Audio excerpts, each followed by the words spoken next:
যারা রাষ্ট্র ক্ষমতায় থাকে, যারা ভারতের পলিসি তৈরি করে, তারা আমাদেরকে সবসময়, একজন বলছিল যে ছোট ভাই হিসাবে দেখে না, তারা আমাদেরকে সবসময় ভাবে যে তারা আমাদের মাস্টার আর আমরা হচ্ছে তাদের স্লেভ। এই যে আমরা একটু আগে আমরা একটু দেখেন যে ইয়াতে আজাদি না গোলামি, আজাদি না গোলামি, তাহলে আমরা যদি মুক্তই হই, যে একটু আগে জাতীয় সঙ্গীত গাইলেন, তাহলে তবে একটা মুক্ত দেশ, তাহলে আজাদের প্রশ্ন আসতেছে কেন? তার মানে আমাকে কেউ না কেউ গোলাম বানায় রাখছে, এবং এই গোলামি বানাইছে 71 সাল থেকে। আমরা একটা মানচিত্র পাইছি, পতাকা পাইছি, কিন্তু এখনো আমরা প্রকৃত স্বাধীনতা পাইনি। আমার দেশে নির্বাচন কেমন করে হবে উনি বলার কে?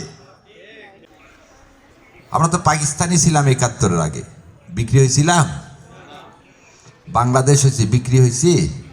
আমরা কি বিক্রি বল? সেলেবল না, মানুষ সেলেবল হয় না, কিন্তু আপনি সেলেবল কি না এটা আপনার কি আদর্শ। আমরা 71-এর আদর্শ বলতে কি বোঝাই? বৈষম্য। তাহলে 71-এর বৈষম্য দূর করার জন্য আমরা মুক্তিযুদ্ধ করছি। তাহলে আমরা 24-এ আবার একই বৈষম্যের জন্য মুক্তিযুদ্ধ করলাম কেন? 71-এ তো পাকিস্তানে ছিলাম সবাই, তাই না? নিজেদের সরকারের বিরুদ্ধে তো যুদ্ধ করছি, ভারতের সাথে তো যুদ্ধ করিনি। যুদ্ধ কখন বলে? যার একটা দেশের সাথে যখন যুদ্ধ হয় সেটাকে বলা হয় যুদ্ধ। আর গৃহযুদ্ধ বলে যখন নিজের মধ্যে নিজের দেশের সরকারের সাথে আমরা যুদ্ধ করি। 71 সালেও যে যুদ্ধ করছি সেটাও গৃহযুদ্ধ, 24 সালে যেটা করলাম সেটাও গৃহযুদ্ধ। কারণ আমরা নিজেদের সরকারের বিরুদ্ধে আমরা কি করছি? প্রতিবাদ করছি তাদের অন্যায় কাজের জন্য, তাই না? তাহলে তাই করলাম, সেটা কি পাকিস্তানকে সরা আমরা স্বাধীন হব।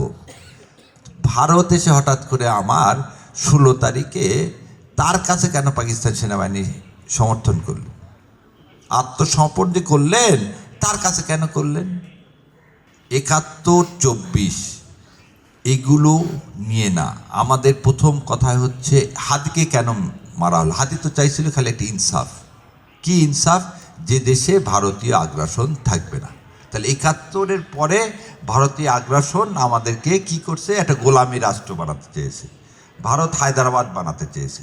এটার বিরুদ্ধে আমরা যারা কি করি? আন্দোলন করি, যুদ্ধ ঘোষণা করি, তাদেরই জীবন বিপন্ন হয়। তার মানে ইনসাফের পক্ষে থাকলে ভারত আপনার উপরে খুব রাগ, আর যদি গোলামের পক্ষে থাকেন তাহলে সে খুব খুশি।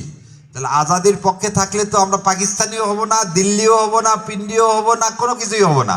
আমরা বাংলাদেশই থাকবো, আমরা হাদি থাকবো, আমরা ঢাকায়, আমরা দিল্লিও না, পিন্ডিও না।